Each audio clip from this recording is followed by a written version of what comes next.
Okay, then, so for here, what we'll do is we will start a new project. We'll call this one CCHS.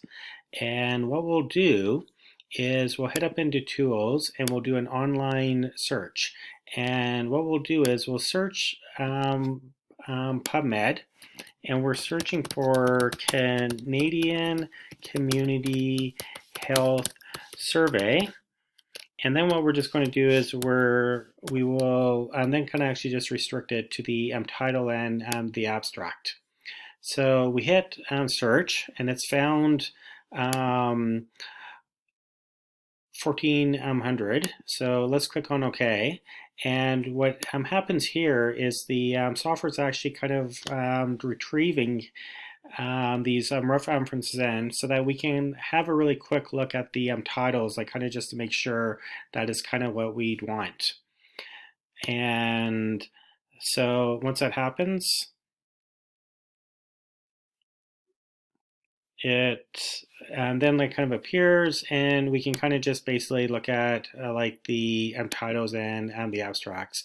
And then once we've chosen that and these are the references we want into synthesis, we then kind of just click on import into synthesis.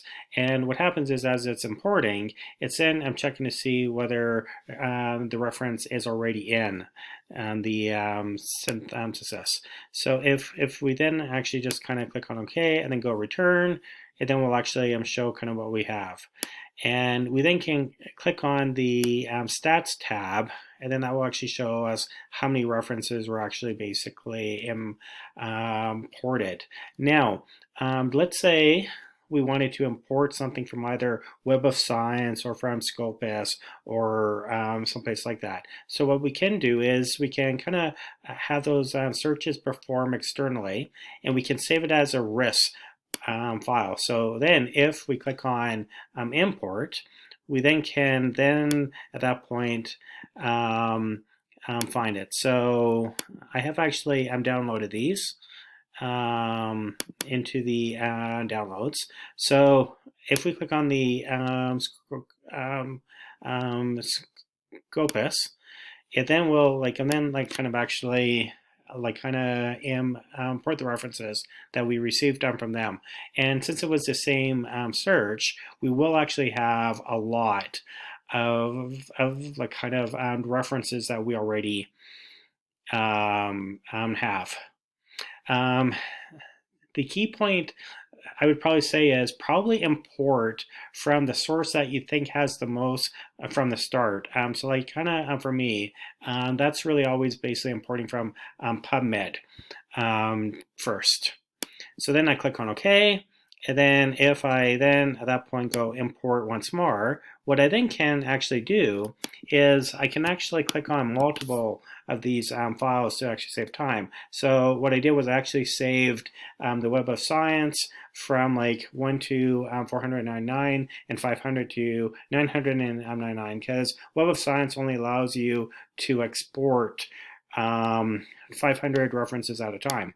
So then if we then kind of go OK,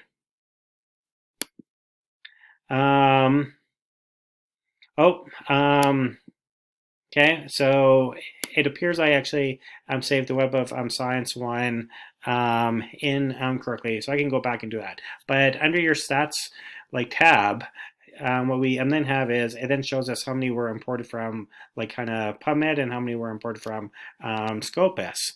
And then up here it then actually shows how many total references were, and then how many were actually basically imported, and how many of them were actually duplicates. Now, what we want to do is we want to check to see. So what we can do is we can go into project settings, and then we can actually turn on this mode. That's actually the duplicate mode.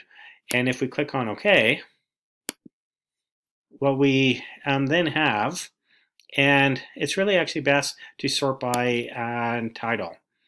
And if we sort by title, it will actually basically show us all of the references that were actually marked as actually a duplicate. So then at that point, in here, we then can kind of actually choose whether we want to include it as a duplicate or whether we don't want to include it.